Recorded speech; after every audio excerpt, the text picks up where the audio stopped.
Hey, I'm Ryan Reynolds. Recently, I asked Mint Mobile's legal team if big wireless companies are allowed to raise prices due to inflation. They said yes. And then when I asked if raising prices technically violates those onerous 2-year contracts, they said, "What the f*** are you talking about, you insane Hollywood ass?"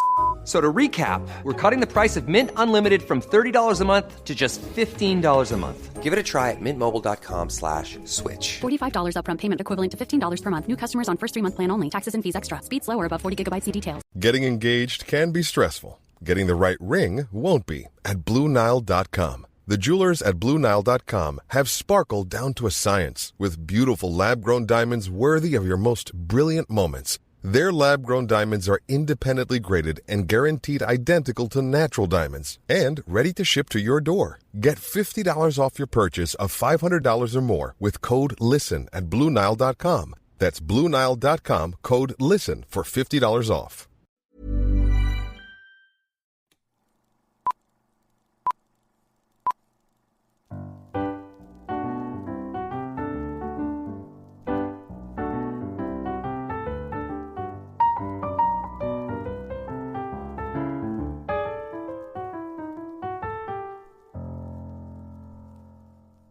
Hello and welcome to Just Films and That, a podcast where we discuss films we feel may be underrated, underappreciated, or we just want to talk about them. I'm Josh Hallam, and I'm joined as ever by Alice Oliver. Alice, how are you? I'm pretty good, thank you, Josh, and yourself. Yes, I'm very good. I'm very excited. We're joined by a very special guest today.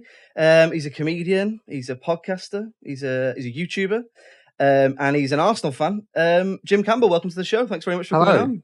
Thanks for having me on. I'm looking forward to it. It's a nice opportunity to sit about talking about films, which I would, I'd be doing it anyway. So there you go. Where do you rank yourself in those? So you got comedian, podcaster, YouTuber, Arsenal fan. Where's the top one? Unfortunately, because of not even so recently, more global events, I've done 3 stand-up gigs since March. So I'm sort of an involuntarily retired stand-up at the moment. So that has to sadly come quite down the list. I suppose, YouTuber would have to come after that because that's relatively new. Podcaster after that, and then at the top, Arsenal fan, because that is just indelibly stained into my soul, whether I like it or not. And sometimes I do not. Has that been hard, not being able to do stand-up, like not having the crowds and stuff? I feel like that must be torture. It is horrible, yeah. It's kind of... Like I said, I've done 3 gigs since March, and that was enough to remember why it's such a buzz and why it's such a brilliant thing. And naturally, you just you note down things that you're thinking about, that you find funny, and the beauty of stand-up as an art form, and I think it can be an art form, not always, but sometimes, is that you might have an idea for something that day, and that night whether it works or not. And sometimes it doesn't, and it's an avenue closed off that you don't have to think about anymore. And sometimes it does, and you can build a bit out of it, and that's a really exciting and really immediate thing. And it's just you don't get the same over Zoom, so it's kind of, I have really missed that, actually. Yeah. Are you building up like a massive bank of material, do you think, for when we sort of start edging out of lockdown? I'm building up a massive, it's not material yet, if that makes sense, because you've got to kind of construct all of that on a stage, really, to see if it works and see if it flies. Because you can plan a bit that's 5 minutes long, that has a beginning and a middle and an end and toppers and callbacks and all that. But you need that to have a dependable laugh every 10 seconds. And there's no way of knowing whether you have that in the bit you've written without road testing it. So yeah, you can only do so much from home. But it'll be back and it'll be all right. I'm looking forward to the Jim Campbell 8-hour special, all the stuff I did in lockdown. So we start with a random question. I'll come to you, Jim, second. Alice, come to you first. Is there a hobby you didn't do as a kid that you wish you had done because you kind of don't have time for it now? I feel like maybe one of the martial arts, like something where you can train your brain and train yourself physically. Like when you get into your 30s and that, and I know it's not that old in the grand scheme of things, but I feel stiff, I feel achy, I feel like just having a bad night's sleep just kind of completely ruins me. And I wonder if I'd kind of got into something that just made me stronger physically as well as stronger mentally, if I'd, be in a more primed for life, I suppose. But it's never too late is the thing. And I could always start it now, especially with, everything that's going on. People do have a bit more time on their hands. So there's no excuse really. But yeah, I think one of the martial arts, maybe even just something a bit mellow like Tai Chi, maybe just kind of really to, get that control and that discipline. Why? What was yours, Josh? What do you think yours was? Yeah, I thought about martial art. I wish I'd done a martial art as well. Like you say, it's never too late. But there is stuff that you have like boundless energy when you're a kid, whereas when you're an adult, if you do have a hobby, there is that thing of if you're thinking it in with it, you're planning it around a full-time job. There is that thing of, oh God, I've got that tonight though, haven't I? I can't just go home. I've got to go home and yeah. Men are going to beat me up to teach me how to beat people up. I'm going to pay £20 to be beaten up a week. Or I've always wanted to learn a musical instrument, guitar, piano, something like that, other than the recorder, which I didn't get that far with. I wasn't a naturally gifted musician. But I know you can sing, as you told me once upon a time. I'm still waiting for that gig. Like an angel. Jim, what about you? I think, I did play it a little bit, but not to the point where I ever had a proper lesson or anything. But I think piano. I play guitar, but to a level of I'm satisfied with doing this because I can't find it relaxing, and I don't play as much as I used to. But I think piano is a brilliant thing, and I'm tempted to say something like a martial art as well. But I just know that I wouldn't stick to that in the same way. I just know. I think I know my limitations by now. To the point where actually, when I was a kid, I obviously wanted to, you've got unrealistic expectations of firstly what the world is like, and secondly yourself. And I thought like basically having some sort of ninja skill would be really, really useful. Like being able to like flip off of things and like do like amazing high kicks would be, because the world would be like Streets of Rage. So in my head, the way to get good at that was to become good at gymnastics. So I did a single gymnastics lesson thinking that I'd learn how to like bounce around and bounce off of walls and just apply separate martial arts skills to that. And I tried it once and it was hard, so I stopped. Yeah. So yeah, piano is in a roundabout way.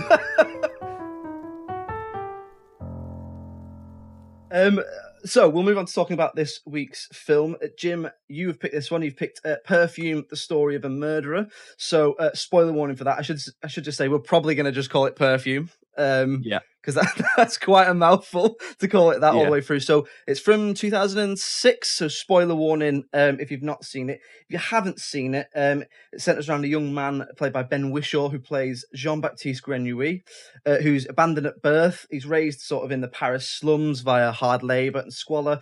He's blessed with an incredible sense of smell. So after smelling a young woman, this is when he's a sort of young man, he accidentally smells her and sort of he kills her basically, and then he becomes consumed with this idea of preserving the smell of a person, particularly women, which sends him down, shall we say, a pretty dark and twisted path. And that's all I'm going to say on the plot. So, Jim, I'm quite interested with this one because it's certainly an interesting film to watch. So, why did you pick it apart from the fact that we asked you to pick a film?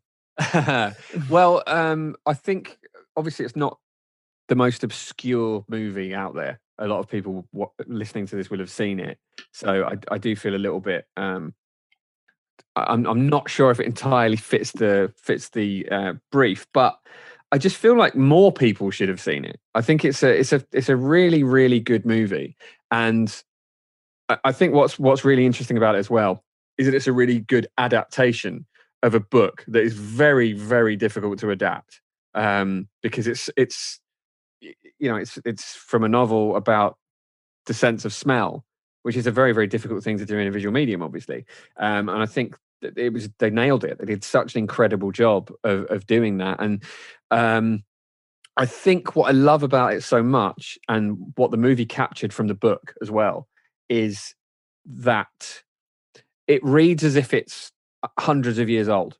And the film looks like it's exactly, as if it's adapted from something that's hundreds of years old. And I think they effectively, Patrick Suskind, when he wrote this book, he created a kind of new and effectively kind of authentic folk horror tale that is as kind of good as any sort of grim tale. Like it's completely unique. It's not really, I'm sure he had his influences, but there's nothing it's obviously drawn from. It's almost like a forgotten grim tale. This guy that can effectively perform kind of these superhuman feats where no one knows how he's doing it. And I think that's what's so frightening about Grenouille.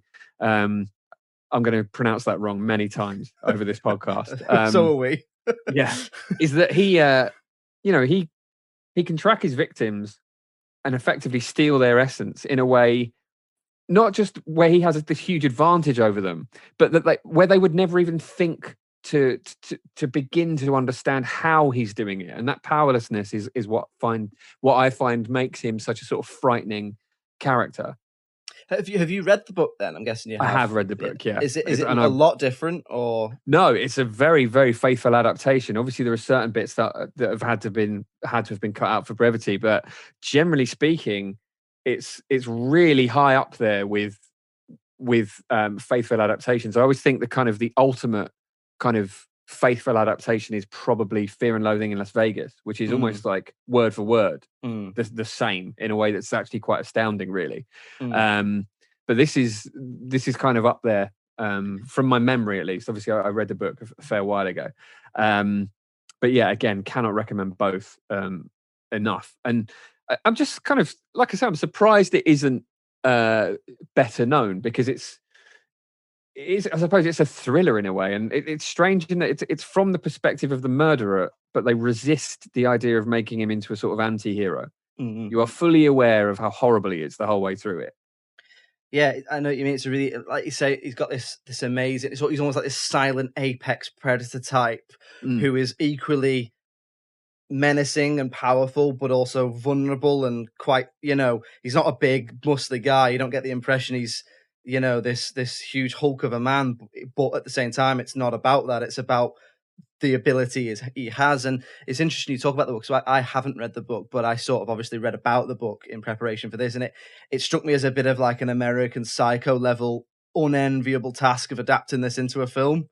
Yes. Like I can imagine it was quite a difficult thing. And like you say, it feels like a classic novel, but the book is from the 80s. Yeah, it's really strange. I had to keep reminding myself when I was reading it that it wasn't hundreds of years old, because it's despite the fact it's very readable and it's very sort of quick read, but so Crime and Punishment is surprisingly like breezy and modern and readable, and it's kind of got a similar kind of feel in that sense. And I suppose that's what tricked my brain into thinking it was older than it is. There is a scene in the movie where he goes into a cave. And he's sort of almost because he's got he's isolated, so he's not surrounded by so many smells. He can almost go through the memory bank of his own smells. And I'm so glad they kept that in the movie, because it's such a strange part of the book and such a strange just concept in general. And it would be a very, very easy thing to just kind of cut out, again, for brevity, but they've been very, very faithful to what makes the book unique. And I think that's how this movie succeeds. It's in keeping the idiosyncrasies of the book, because his motivations as a villain are entirely his own. They're entirely unique to this character. There's no one alive who has ever thought in that way, and yet it seems completely believable and monstrous. Yeah, but also at the same time, he has a strange logic for it as well, which is what I think is really interesting. So, Alice, have you seen this before we watched this? I hadn't seen it and I hadn't heard of it. So I think it's interesting, Jim, that you think that it was maybe too seen to be mentioned on this podcast. But no, I was going in totally blind, which I always enjoy. I'd got no prior knowledge of the story of the characters or anything. And I do want to talk about the opening scene, because my goodness, what a way to start a film. One of the most dramatic opening scenes I think I've ever witnessed. So they're dragging him through, aren't they? The crowds are sort of screaming and chanting for his demise. Everybody looks disgusting. Like, you get such a feel of kind of the rancid atmosphere that is being projected there. And I feel like they did a good job of sort of carrying that on throughout. Just after that first opening sequence, and you get his mum giving birth to him in the fish markets, and that is just it's so horrific and dark, but you can't look away. And I think it does such a good job of designing that world and just letting you know this is a horrible place where people are very, very desperate. And I thought that was just such a great way to start. Yeah, it looks like it stinks, doesn't it? Yeah, which is brilliant, and because I really enjoyed the fact that smell is obviously, the primary theme of the film. And it's like, well, how do you convey that in a film? How do you deal with the sort of the feelings that smell evokes when you're dealing with the screen? So I thought that would be quite challenging. But with the fish guts, everyone just looks like they're covered in shit. Like you just know, like you get such a feeling of how it would smell. And then again, when we're focusing more on the nicer smells, and obviously when we've got all the roses kind of being, pummeled down into the kind of oils, and you get one moment where Dustin Hoffman's character, he smells something for the first time, and it's like he's gone on this wild LSD trip, and he gets all these wonderful, colourful visions, and a woman comes and kisses him on the cheek. So I think they did a really good job of kind of evoking very, very strong emotions around smell, which I suppose is how the main character is feeling. That is his main thing in life. That is the thing that overrides his senses and his, ambitions, really. It's all to do with smell. Yeah. So I thought they did a really good job of that.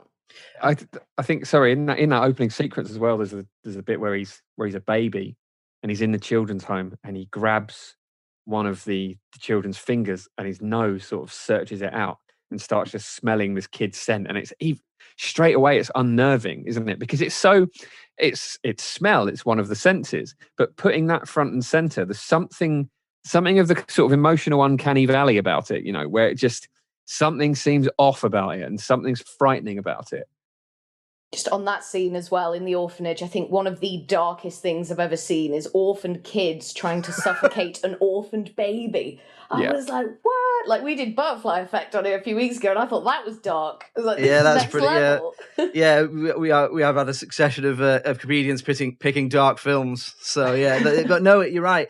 And it's funny because going into this, I'd only seen the opening scene, not because I started watching it and turned it off, but I did it in film studies at college. So people were picking opening scenes and how to like establish a world and all that sort of stuff. And someone picked this, and I've always wanted to go back to it, but just never sought it out. And since then, but you're right, it's such a sensory film. That's what I really like about it. Like the sense of smell, and it is the main sense that they use. But the fact that everyone in it, depending on where the film is, you feel like you can smell them. Like it's the most sensory experience I think I've ever had watching a film. So like the people in the poor part of Paris, the slums, the fish market, they look, because they would be, dirty and sort of smelly, and you feel like you can smell and almost taste them. And then when you go to the wealthier part of the town, or when he moves to Grasse, which is in a wealthier part of France, you feel like you can then smell a different smell. It's really strange, and they do that. I think the way they do that by changing things from the colours, very grey and brown in Paris, to green and lots of sort of lovely pastel colours when they're in the richer part of town. I thought it is really interesting, like to achieve that in a film, to make you not only feel something emotionally, but feel something almost literally with your senses. Yeah. I thought that was an incredible achievement just on its own. Get this. So part of it, this kind of feeds into what you're saying, because I'm damned if I can spot this part of the movie. They shot a lot of it in Spain. Part of that movie is made in a skate park. The fucking skate park. Like, I could watch that 1,000 times and never go, oh, that's it. That's the skate park. I'm going to be thinking about where that is. I got images of like people trying to like do a kickflip in the background of Ben Whishaw scraping fat off a corpse. Yeah. But no, it's and they do it as well with the camera work as well. Like you say, the scene where the baby grabs the young boy's finger, it's so visceral, but it's such a simple idea. Everyone knows that image of a baby grabbing a hand or a finger, because everyone does it. Like, I've got a baby niece, and the first thing you do is get him to like compare your hands to their hands and go, oh, look how tiny they are. Except they sort of flip it on its head and do it in a bit more of a dark, sort of twisted way. Yeah. There's I think one of the great movie monsters is obviously the xenomorph from Alien, and I read something once saying that part of the reason it's so unsettling is because it doesn't have eyes. You don't know how it knows you're there, and that's what's scary about it. I think there is that sense with that scene where he's grabbing the finger, that he's unseeing, but he's still completely aware of what's around him in a way that you can't second guess. Yeah, it's a little bit like they say with A Quiet Place, like they can only hear you, so you have to be quiet, or another sort of movie monster, if you will, like Anthony Hopkins purposely doesn't blink when he's playing Hannibal Lecter. All right. So when he is staring at you, it's so unsettling because you're sort of going, like, yeah. But like, you wouldn't necessarily notice that though, would you? You would just know that something's awry. That's interesting. I love The Quiet Place, and I know there's a second one coming out, but I think they've missed a trick by not doing the Dwight version. We've seen him, but let's visit Shroot Farms for A Quiet Place 2. I want to see what went down there. I'd pay He'd twice. be the monster in that, right? Yeah, Dwight, exactly. It would be you running from Dwight, right? For sure. Chasing after people with beats. Did you? One thing I thought it did a good job as well was it was all quite overpowering and overwhelming when he was in Paris and the slums of Paris. So that idea of sense being the smell being the main sense, it is when you smell something that's really bad, it is so overpowering. It's sort of all you can feel, and that idea that senses can affect each other, I thought was really interesting, and how they changed it from like when he's in isolation, it feels like he's so isolated because they take the soundscape of a poor part of a city and then they contrast it with when he's in a cave, like you say, and then they contrast it again when he's in grass. So I thought it was really interesting, that sense of overwhelmingness, if you will. There's a lot going on with the sound as well, like so much, like everything is given a sound effect. I was listening, like every single footstep you get in a sound, and I think that has a lot to do with kind of conveying what he feels about smelling, because you get a lot of the sniffs, and then it's like when he smells something that he likes, you'll get like a little breathlessness and stuff. So there's so much going on visually and audio wise to kind of convey the essence of smells. Yes, and a lot of squelches. Yeah, there is a lot. Like any sort of slightly disgusting sound will be used to unnerve you. And I think, it's a horrible film in a lot of ways. The story is horrible. He's horrible. He's irredeemable. But I think I enjoyed the way it unsettled me because it did it in a very intelligent way, and it unfolds as it's always going to unfold, as kind of as fairy tales do, I suppose. And there's sort of something morbidly fascinating about that. It reminded me, and this is a very, very different sort of thing, but there's a book called Hangover Square by Patrick Hamilton, which is a very, very bleak, depressing book. And it's one of those things where it's the main character has a sort of disastrous life, and you can see 2 steps ahead of him, basically. He's too stupid to see why he's getting into all these troubles. So it makes the book really predictable in a way that you can't put down, which is a strange thing. And it's a similar device here. And I just found that I couldn't look away from it. And I guess in the age of the smartphone, that's kind of better than ever, isn't it? Maybe that's why everyone's so into murder now. Because so much true crime. But I know what you mean. There's that sense of like when when people slow down for car crashes. Yeah, like you can't look away. It's so dark, but there is also a morbid curiosity that everyone has, I suppose, in their own way. It's quite wacky as well, isn't it? And I don't know if that's the right word to use, but bodies in vats, and then when he goes on the sort of killing spree and he's killing woman after woman and just leaves them naked out on the street for people to find, like it's just sort of chaotic and a bit crazy, and it's just really interesting to have that alongside this darkness that's going on as well. I really loved the transition as he was moving from Paris into the cave, and then eventually into the sort of, lovely lavender fields and this gorgeous greenery and grasslands. And you sort of get like his metamorphosis almost as well. It's like he started off kind of small-time criminal, and then really just kind of went for it after he's kind of come out the cave. Like, he come out as a monster, and then nobody was safe, and it was just this awful crisis, and, you know, the women are dying, and we must protect them. But I loved all the naked ladies' bodies just left everywhere. It was so intense, and it was just so much. Yeah, the sense as well is that from his perspective, he's just putting the bins out. You know, he doesn't need that anymore, you know? Yeah, just killing another woman, whatever, you know, Tuesday, innit? Got a scent, so... Yeah, it's like, it does a really good job, which is also sort of quite eerie considering everything that's happened in the last year or so. It does a really good job of capturing both sort of frenzy and paranoia. So it starts, like you say, it starts slow, and then before you know it, he seems to have killed about 20 women. And then, like, the more he does it, the sort of, not the number you become to it, but you just go, oh, he's killed another one. Yeah. Whereas, you know, the first one, it's like, that's a person. And Alan Rickman's daughter, that's a person. Yeah. But in between, there's like, well, there's just women. Like, and it just becomes this almost frenzied feel to it, which is also sort of concreted by the music. Like that, there's a metronomic like build up, like a that they use all the way through it, and it's really unsettling.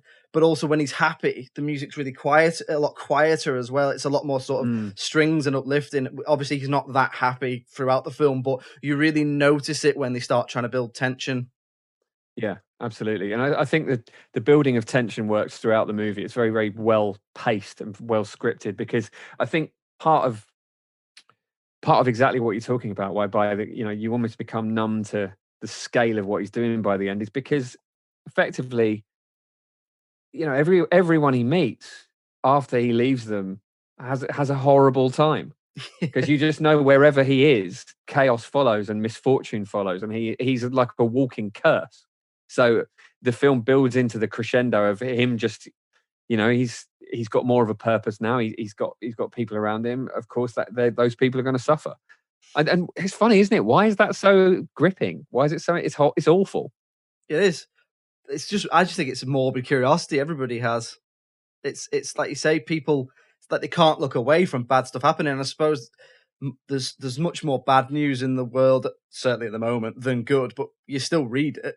Yeah, it's strange. It's almost like you can't look away, and especially now when we're so flooded with information because we can get it from the palm of our hand in our phone. But it's interesting you say, because I didn't look at my phone a lot, apart from to make the odd note. Yeah, but I try not to look at my phone, especially when we're doing it for this. But you know, what can I say? I'm plugged into the Matrix. Oh yeah, it's hard, isn't it? Everybody. So, but yeah, what did we think of? Because this is probably the longest we've talked about a film without touching on any acting. So, what did we think of particularly Ben Wishaw's performance? Because he has a lot to do with not a lot of script for him. Yeah. I mean, he doesn't speak a lot, is what I mean.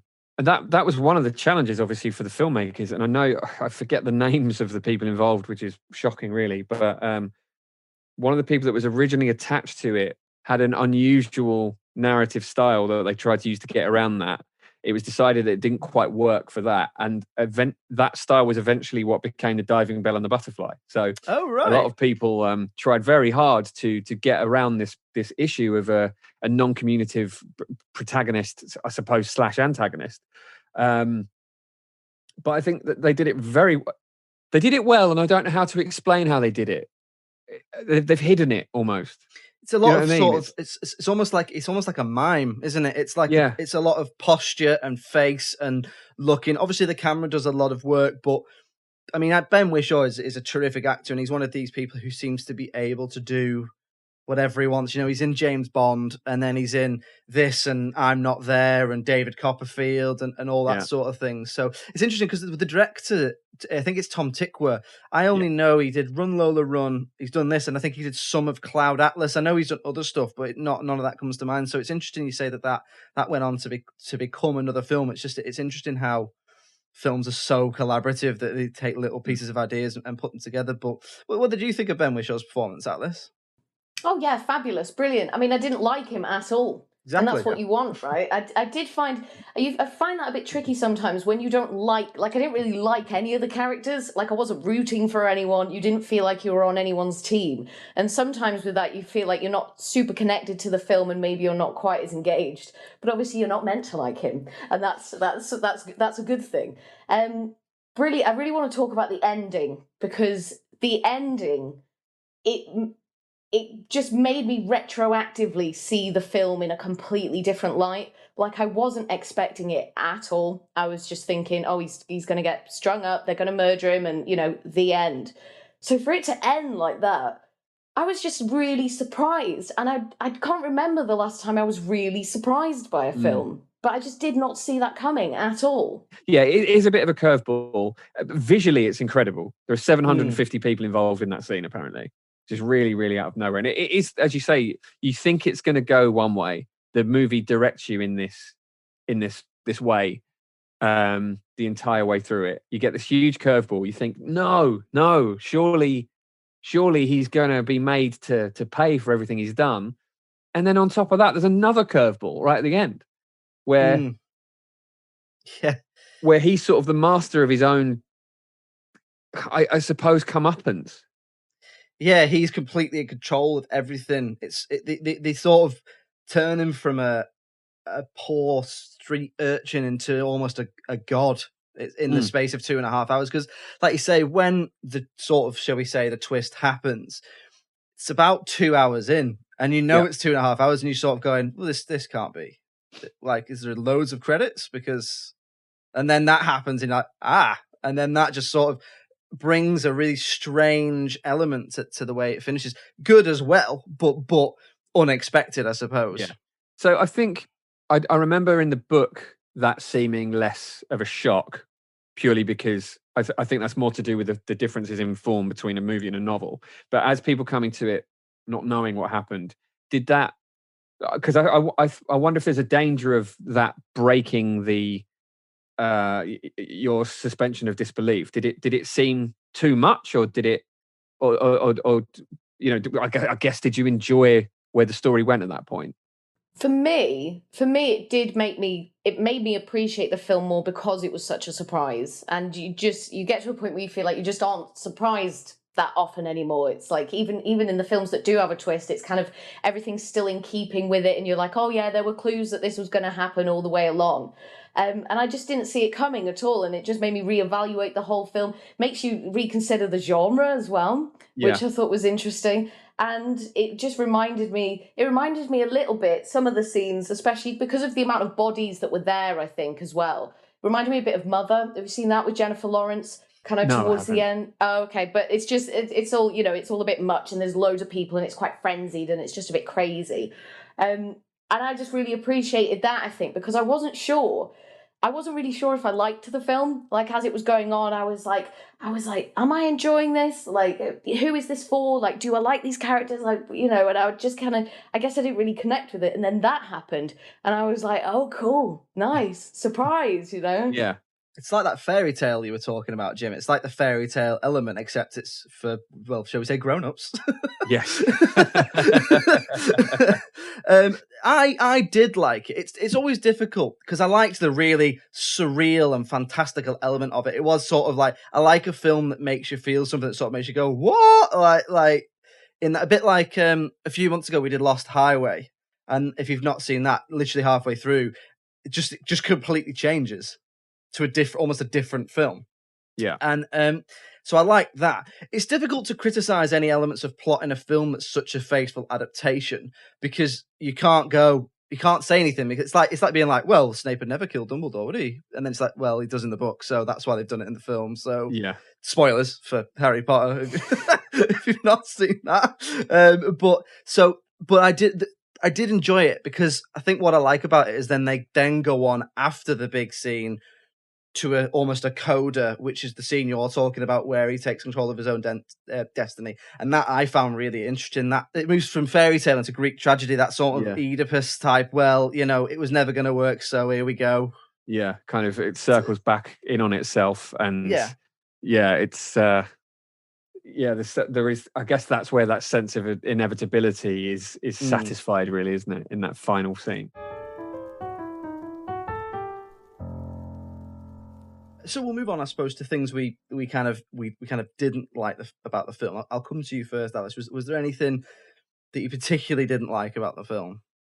I thought there was some elements of the script that were quite weak. I felt like a lot of the dialogue didn't feel like real conversation, and so it just really felt like it just reminded you that you're watching something that has been scripted. But of course, because it was so surreal, it's not meant to feel natural.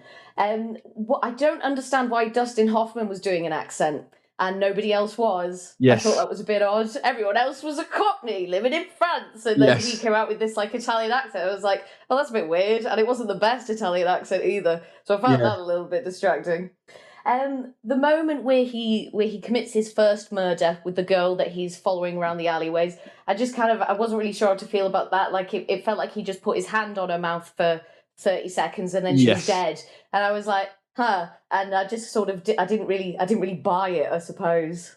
Yeah, no, I would agree on that. I think it was one of those very silly movie deaths, wasn't it? And also I suppose the part of the lens through which women are seen in the movie is that they are very delicate and dainty and almost like flowers, literally in the sense that they're being pressed in some cases, and that's perhaps a little bit. It serves the plot in a way that doesn't necessarily reference reality. But yeah, I thought that as well. And I completely agree with you about Dustin Hoffman's accent as well. But I guess, he can't sound American. So I guess he had to do an Italian accent. But did he do an Italian accent? It was just like vaguely, broadly European, wasn't it? A bit. Yeah.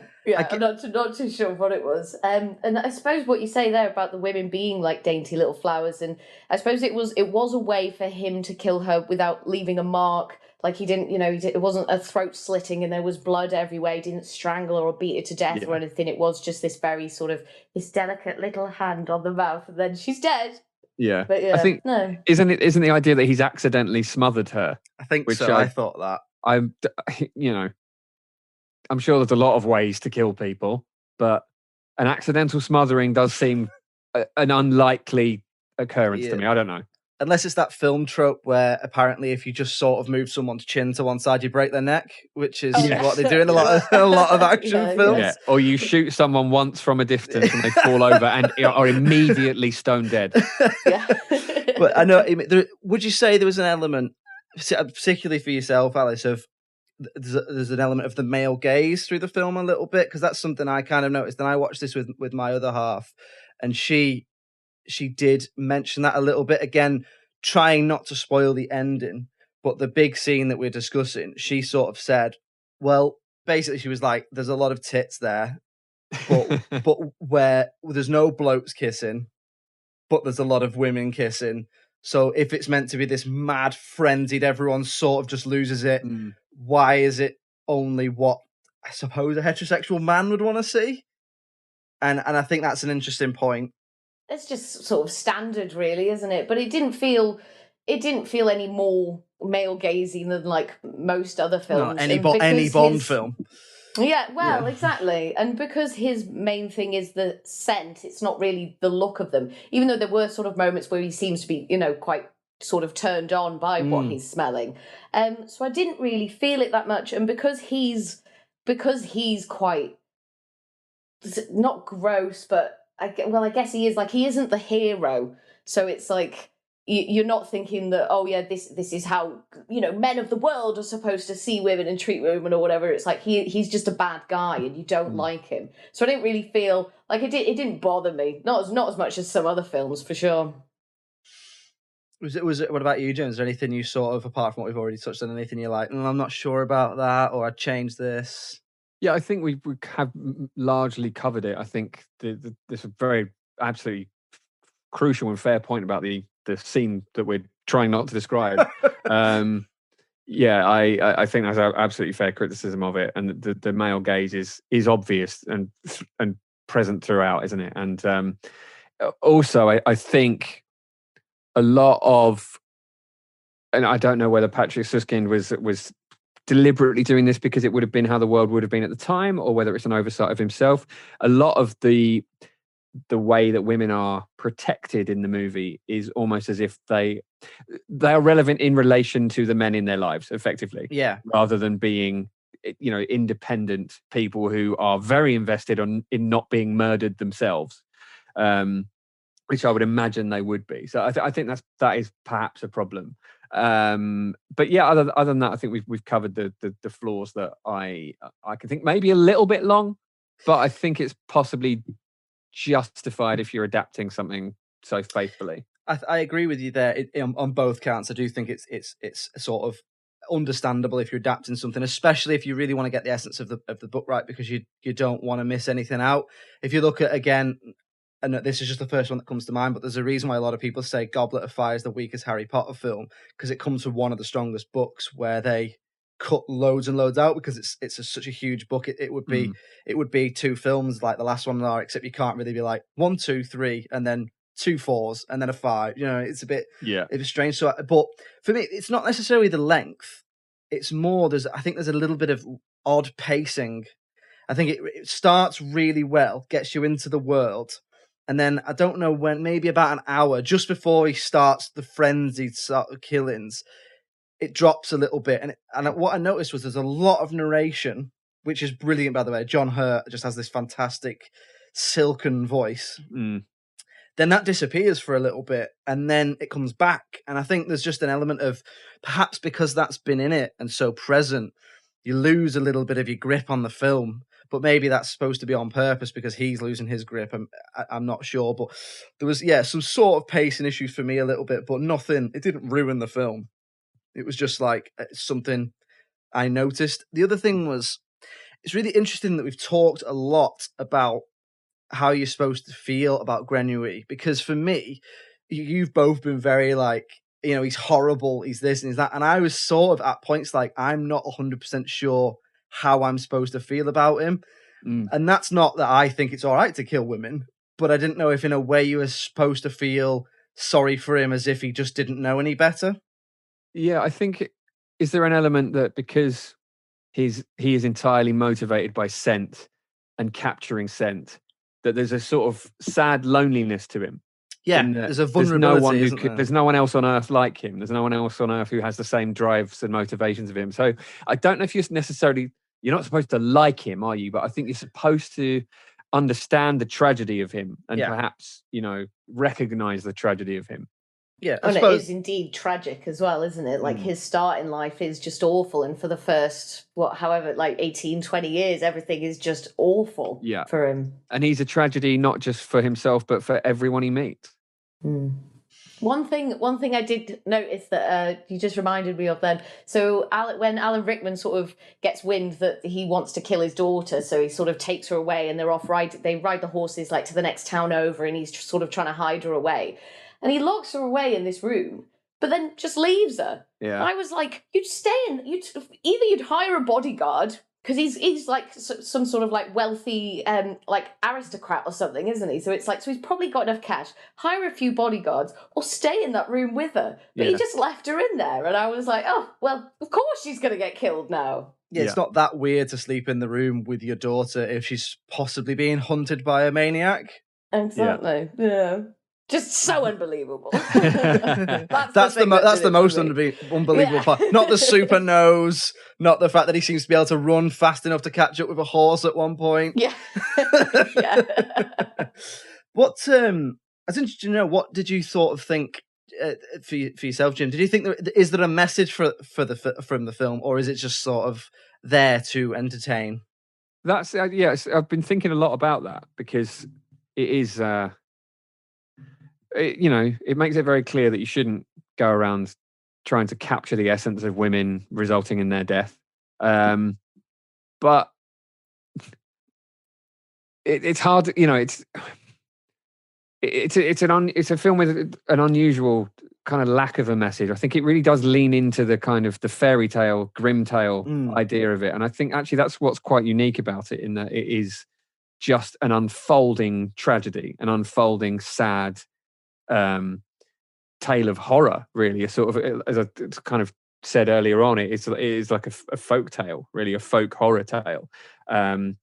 So I suppose that the message is it's one of kind of isolation, isn't it? It's a character study in somebody who is a complete loner. There is a point in the book where he thinks about why he's doing the things that he does, and he concludes that it's just because he's evil, and he's fine with it. So it is, it's not a particularly nuanced look at the kind of outsider in society in a lot of senses, which he obviously acts as in the story. But I'm still unpacking what I'm supposed to take away from it. I already know not to go around murdering people, so maybe I don't need to overthink it's up it. there with the top rule, isn't it? Yeah, it's one of the main things. What about you, Alice? Did you think there was a message to it at all? I didn't feel like there was, and I feel like that's why sort of before the ending happened, I was just kind of feeling like, do I like this film? Like, I don't really know. I'm not really feeling it, and so I don't really think there was a message. I think it was just, I don't know. It was just really interesting. It's certainly one of the more interesting films I've seen because it left me thinking, That's something I really liked about it. Like, I like it when a film stays with you. I like leaving a film and being like, yeah but what about this? Like, I know we've already mentioned it, but like, that's what Lost Highway, like, I didn't enjoy all of the film, but I like that I went away being like, yeah, but what about this? It's better than it being sort of a disposable, well, that was fine. Yeah, I love that when you only realise 2 days later that you loved the movie.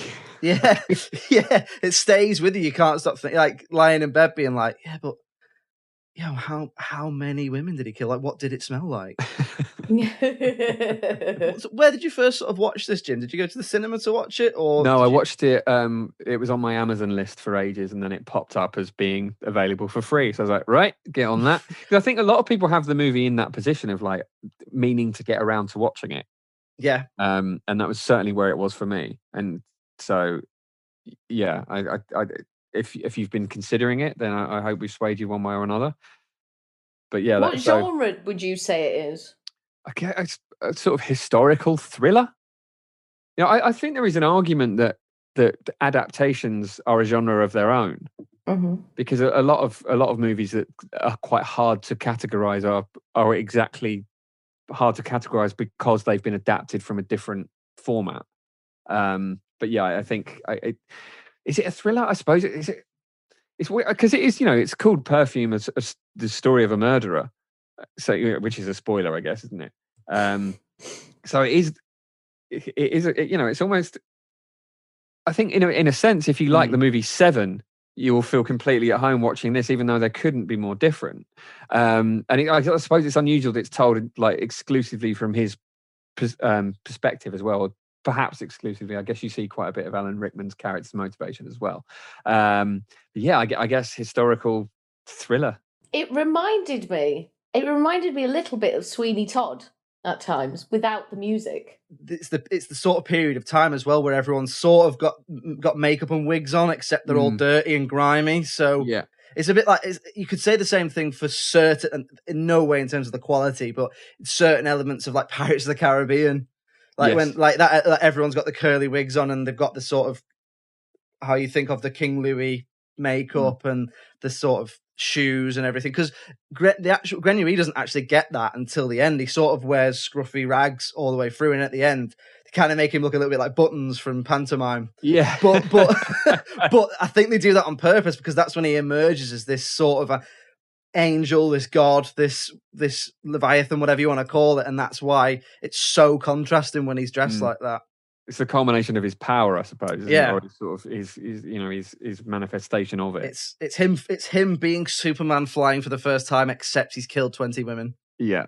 The idea of him of Buttons is, I feel like I'm probably going to have a nightmare at some point when I'm watching a pantomime and he is Buttons. I went to watch a panto. Is it any good? Yeah, there's this weird bit though where the narrator murdered 20 women. Oh, right, okay. Why'd he do that? To make a perfume? What? Yeah, I know. Yeah, it was. How much did you pay to get for that? Yeah, it was expensive. Yeah, God, let me tell you about the end. Whoa.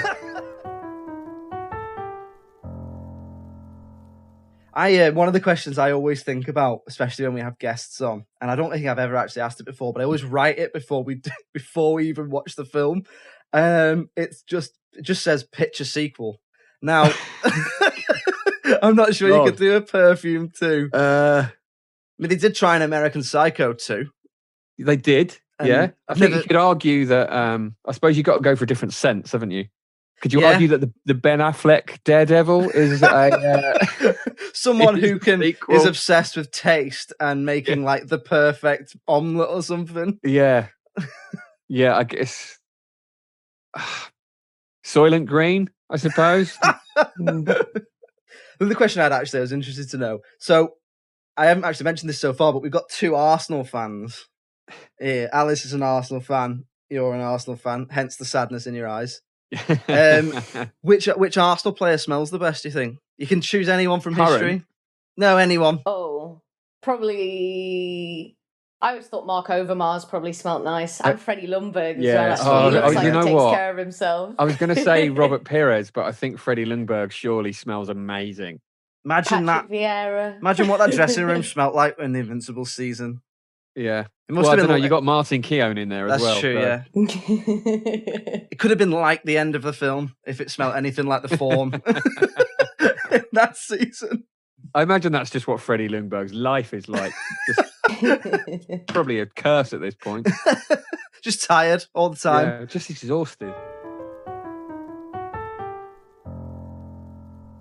So we'll move on to talking about the critical reception then, to sort of get an idea of if we think it is underrated. So, Alice, you've probably not seen the critical reception, have you? No, I try to avoid it. Okay. If I was I feel like if I was gonna put a number on it, I probably would give it around the 7 mark, maybe like 7.1, 7.2, and I feel like that's probably what it got. Like I didn't think it was amazing. I don't think I liked it as much as you did, Jim. But there was a lot to like about it, I thought. And I feel like the sort of around the 7 mark it would sit. But Jim, what would you give it? Would you score this one quite high, do you think? Like, if you think about other films that you love as well, where does this sit? Yeah, it's an interesting one. I'm generally quite generous with things like this. I tend to like a lot of stuff. And also I think it's difficult for me to uncouple it from the book because it is a faithful adaptation of the book. And I really love the book. And also even Scentless Apprentice by Nirvana is named after this book, or is about this, or about the book. So, and I love that as well. So it's all over the place. So I probably would, it's not, I don't think it's in, I don't know if it would make my top 10. No, it wouldn't make my top 10 of movies, I wouldn't think. But I would probably give it about an 8 because that's the sort of generous scorer that I am. So you both sort of, if you even it out, you're probably fairly accurate between you. So on IMDb, at the time of recording, it gets 7.5. Rotten Tomatoes, the audience give it 74%, but the critics score gives it 59%. So, Ooh. Yeah, I was quite interested to see what you thought of that, because for me, if the difference between the audience and the critics, again, which we've talked about before, shows how the critics don't always know how to say stuff about films, and sometimes they'll try and find stuff to say when it's not there. But I would say 59% is pretty. That's too low for me. That's I would too agree. harsh.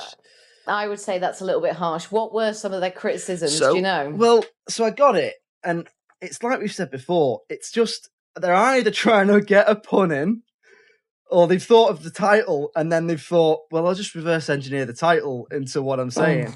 Yeah. So Okay. one of them just says "Scratch and Sniff Cinema." What did you think? What did you think of the film? That's just a title. That doesn't mean anything, does That's it? just That's like being like, Batman. What? Yeah, Batman was in it. Like too many bats. I don't know. But more sort of serious reviews said things like it sort of established itself really well, then tails off a little bit. There's a weird one here that says that it's an ultimately an unmistakable failure. There's a strange majesty to its epic overreaching, which I don't really know. What is that saying? Is it saying that it's got ideas above its... Unmistakable failure? My goodness, that's harsh. Yeah. Well, there's a strange majesty to its epic overreaching. So is it sort of saying it's trying to do too much? Because it's not Star Wars, is it? Do you know what I mean? Like, what?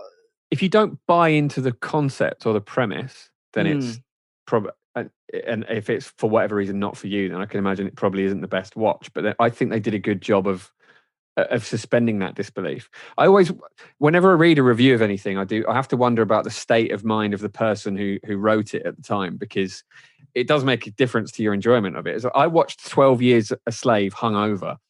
The logic being, I feel terrible anyway. I know watching this is going to make me feel terrible. I might as well get it out of the way. And let me tell you, that was a mistake. And I don't know, maybe this person was hungover when they watched the movie, and of course you'd probably hate it. It's awful. It's horrible. It's not a fun time, is it? Yeah, I can imagine you'd probably start questioning how much you did have to drink at the end as well. Yeah. But there's another one here that sort of says the director stays true to the source novel, but it only works on the page. His faithfulness betrays him. I mean, that's a strange thing to say. How could your faithfulness betray you? It's not. Yeah, I guess you could spend too much time trying to be faithful to the book, maybe, and then make the film kind of cold as a result. But I don't know. I feel they succeeded in that, as we've established. I agree. So, right, decision time then, Alice. Is it underrated based on what we've seen and heard? If we were going off the critical score, I would say definitely underrated. But I feel like the IMDb, the audience score, that's about right for me. So it depends which one you want to take from that. What did you think, Josh? I would say let's go off I would always choose the baseline of the critics. Mm-hmm. So I would say it is underrated. I think I overall enjoyed it. It certainly stayed with me, but the fact that they managed to achieve this sensory experience of smelling and tasting and seeing everything that you see, and the fact that it was almost like it was so immersive in that way. I'm in awe of anyone who can do that by putting something on a screen. So for that alone, I think it's underrated and quite the achievement, really. Yeah. Okay. Yeah, we'll put that one in the underrated pile as well. There we go, Jim. I'm guessing you've not changed your mind. I'm guessing. No, still a fan. Still, yeah. And again, I wouldn't. It's not like it's hugely underrated, because, like I say, it's adapted from a very, very famous book, and it had it made money. It was a big budget movie. It has some very famous people in it, but I'm surprised it isn't better known. So, Jim, thanks very much for coming on. Hope you enjoyed it. Hope you enjoyed rewatching Perfume and talking about it. Certainly experience. Anything you want us to look out for? Yeah. So I obviously, not obviously. I don't know what you know about my life. I am one of the members of a football podcast called The Football Ramble. You can find us all over the internet, and as well as that, because there's no stand-up to do anymore and I need something to keep me busy, I also have a YouTube channel called We Like Old Adverts. It's exactly what it sounds like. We just find old adverts from the past, look at them, critique them, laugh at them, and some of them are fucking mental, and we're just never going to run out of really, really mad, weird ones. We've learned we could do this for 1,000 years. We'll never run out of surprising and strange, weird adverts. So yeah, you can find that on YouTube and on Facebook. What's the sort of oldest one you've found? I'm interested to know, like how far back have you gone? We actually went back to the first advert broadcast on American TV, which we haven't actually covered yet, because it's for a watch company, and it's just a globe spinning around with a watch company's name on it, so it's not particularly interesting. But I think the 50s at this point are probably the furthest back we've gone, but we have plans to go a bit further back than that. We actually did cover the first ever advert on UK TV, which was for toothpaste, and it just nothing has changed. It's like the beats are so similar to adverts that you would have for toothpaste now. It's quite amazing, really. What's your favourite advert you've ever seen? What's my favourite advert I've ever seen? Oh, that is Vavavoom. Thierry. Yeah, maybe that alone, because he's like a superhero to me. I don't know about you, Alice. But of course. My brother met him once. He lost his mind. So I love the tango adverts. Yeah, they were fun. You've been tangoed. I thought they were quite funny. Yeah, there's one of them that almost predicted Brexit, which was for the blackcurrant tango one, which was a guy getting a letter from a French exchange student who didn't like the taste of it, and he gradually just he walks out of the office all the way to the White Cliffs of Dover into a boxing ring, offers out all of France, and then 2 Spitfires appear above him. It's actually it's quite sad now when you look at how the world played out, but it was funny at the time. Yeah, it's like, again, I should really have a favorite advert, I think, but there are just so many mad ones to choose from. And quite often it's the more insensitive, the more I like it. The more it's like the more it shows how much the world has moved on, the better. There's one for Tab Clear. And it's just so chauvinistic and sexist that it's just funny to me that was ever considered reasonable. There's a song in it. It just keeps. It's for Tab Clear, and it's something like, "Don't you want to be a good shape? He wants you in a good shape. Be a mind sticker." And it keeps coming back to this idea that this phrase "mind sticker," as if like when people are living their lives, they should want to stick in someone else's mind. It's like it's very much stop trying to make fetch happen. It's like it's just not a thing. Mind sticker isn't a thing. It's not anything anyone says. So yeah, that one. It's not my favourite advert, but it made us laugh a lot. And so that's on YouTube. Yes, excellent. We will put a link out there for when we release the episode, so everyone can listen to it. But I watched a couple myself, so I would very much recommend it, because it's not only is it sort of quite nostalgic, but like you say, it's a hilarious look at how things had changed in not that much time when you actually think about it, I suppose. So Jim, thank you very much for joining us. No worries. Thanks. Thanks for having me. It's been a lot of fun. So there we go. Another one for the underrated pile. Thanks very much for Jim for coming on. You should definitely check out We Like Old Adverts and the Football Ramble as well. Are two absolutely brilliant YouTube channels / podcasts. They're well worth a look. If you'd like to get in touch with us and recommend a film, then we'd absolutely love to hear from you. It's filmsandthatpod@gmail.com. We're on Twitter, we're on Facebook, we're on Instagram. Other than that, all that remains to say is we will have another episode next week. Alice Oliver, thank you very much for joining me as ever. Josh Hallam, pleasure as always. And it's goodbye from me. Cheerio. Bye.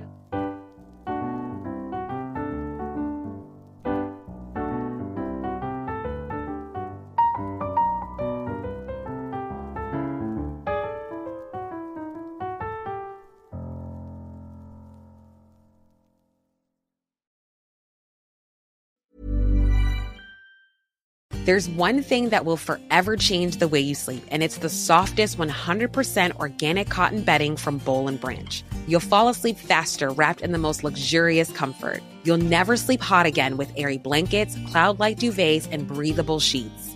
You'll experience pure comfort on night one and feel your bedding get softer with every wash. Discover the difference with 15% off your first order at bollandbranch.com with code BUTTERY. Exclusions apply. See site for details. I've never let anything slow me down, but when my doctor diagnosed me with non-muscle invasive bladder cancer, or NMIBC, carcinoma in situ, I'll be honest, it stopped me right in my tracks. After the standard BCG treatment wasn't working, I talked to my doctor about a non-surgical option called Anktiva. Anktiva is used with BCG and given directly into the bladder through a catheter. It's been shown to help certain adult patients like me achieve a durable, complete response up to 4 years. And now, I'm back to moving at the speed of life. So ask your doctor if Anktiva might be right for you. Patients treated with Anktiva plus BCG may still be at risk for more serious muscle invasive or metastatic bladder cancer, which can be life-threatening if bladder removal is delayed. If you don't respond to a second round of Anktiva with BCG, bladder removal surgery should be considered. Before starting Anktiva, tell your doctor if you're pregnant or planning to become pregnant, as Anktiva may cause fetal harm. Common side effects include abnormal laboratory results, increased creatinine, painful urination, blood in urine, frequent urination, urgent need to urinate, urinary tract infections, high potassium, muscle pain, chills, and fever. For more information, visit Anktiva.com or call 1-877-ANKTIVA, 1-877-265-8482. America's energy future begins now. We have the opportunity to strengthen our economy and reduce inflation. And with this opportunity comes great responsibility. Working together, we can harness our energy advantage and improve the lives of every American. More American energy means more jobs, more security, and more innovation. That's the promise of America's oil and natural gas. America's moment is now. Learn more at lightsonenergy.org. Paid for by the American Petroleum Institute.